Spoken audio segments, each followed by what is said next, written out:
في ناس حياتها واقفة من غير سبب، بتتعصب فجأة وبتحلم بأحلام غريبة وبتحس بخنقة طول الوقت أو خوف غير مبرر، وتقول يمكن ده عين أو سحر أو حتى تعب نفسي.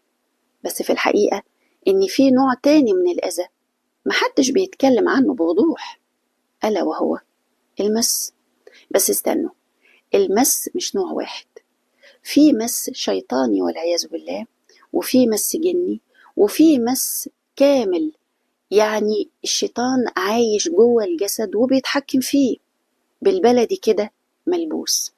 في حلقتنا النهاردة بإذن الله هتعرف بنفسك إذا كنت في حالة مس أو أي نوع فيهم، وهقول لكم كمان على العلاج الكامل بإذن الله بخطوات عملية ومجربة من الصالحين وكمان المعالجين. يعني النهاردة ممكن يكون أول يوم أنت بتبدأ فيه طريق الشفاء بإذن واحد أحد.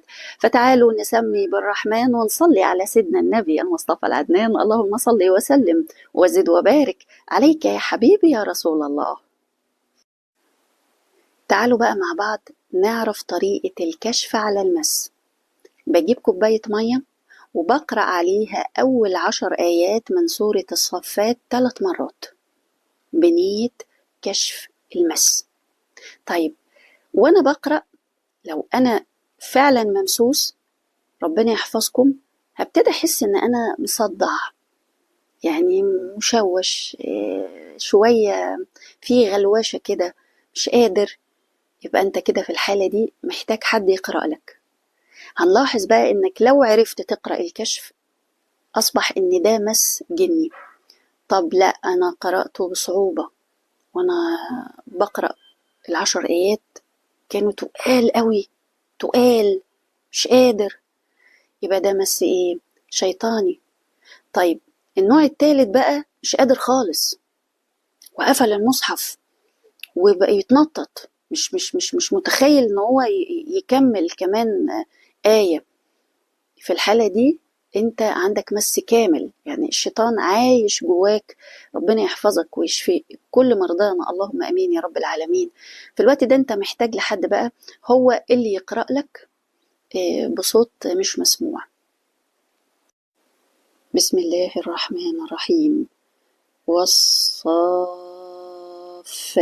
صفا والزاجرات زجرا فالتاليات ذكرا إن إلهكم لواحد رب السماوات والأرض وما بينهما ورب المشارق إنا زينا السماء الدنيا بزينة الكواكب وحفظا من كل شيطان مارد لا يسمعون إلى الملأ الأعلى ويقذفون من كل جانب دحورا ولهم عذاب واصب إلا من خطف الخطفة فأتبعه شهاب ثاقب.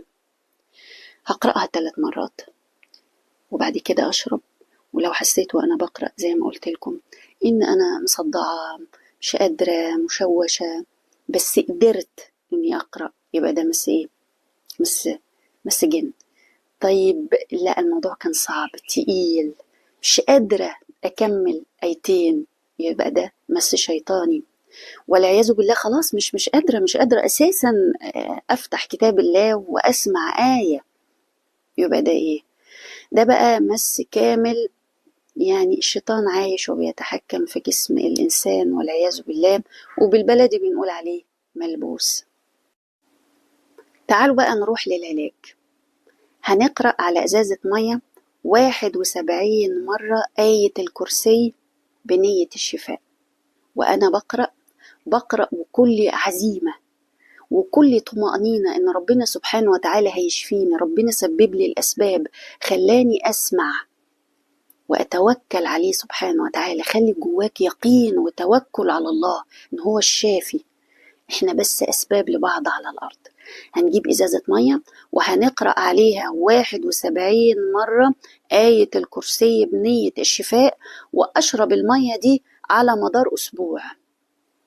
في كل مرة وانت بتشرب اشرب بنية الشفاء، ربنا يشفيك ويشيل عنك ويبعد عنك كل أذى، يبعد عنك كل شر، اللهم أمين يا رب العالمين، ويحفظك ويحفظكم جميعا يا رب.